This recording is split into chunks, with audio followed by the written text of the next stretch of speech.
Pakistan cricket અત્યારે તેના સૌથી ખરાબ તબક્કામાંથી પસાર થઈ રહ્યું છે। ચેમ્પિયન્સ ટ્રોફીને લઈને ચાલી રહેલા વિવાદમાં જો ભારત સહિતના અન્ય દેશો બોયકોટનો માર્ગ અપનાવે તો પાકિસ્તાનને મોટું નુકસાન વેઠવું પડી શકે છે। સ્થિતિ એટલી ગંભીર છે કે પાકિસ્તાન ટુર્નામેન્ટના ગ્રુપ સ્ટેજમાંથી જ બહાર ફેંકાઈ જવાની ભીતિ સેવાઈ રહી છે।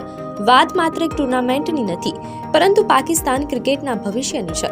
જો આ વિવાદ વકરશે તો આઈસીસી પાકિસ્તાન પર કડક પ્રતિબંધ પણ લગાવી શકે છે।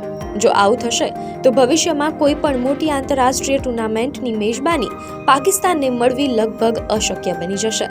આર્થિક રીતે પાયમાલ થયેલા પાકિસ્તાન માટે ક્રિકેટ જગતમાંથી મળતો આ બહિષ્કાર તેના ખેલ જગત માટે અંત સમાન સાબિત થઈ શકે છે।